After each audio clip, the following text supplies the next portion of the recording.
एक एक एक थांबा नाही, ऐका ऐका ऐका आपण एक अरे ऐका रे, एक मिनिट. कोणीतरी एकाने पहिले तुमच्यामध्ये एक कोणतरी करा.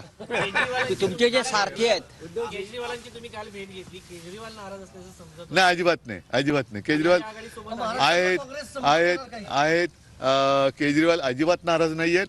केजरीवाल आणि माझी बैठक झाली, चांगलं हस्तखेळतं वातावरण होतं.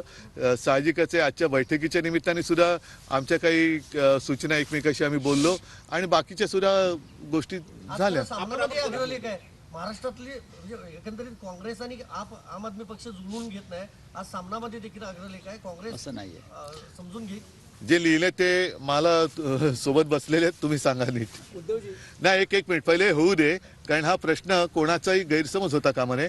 सामन्याच्या अग्रलेखाचा अर्थ असा आहे की आता ज्याला आपण म्हणतो ना, घोडा मैदान जवळ आलेलं आहे, रणांगणावरती आता प्रत्यक्ष उतरण्याची वेळ आलेली आहे.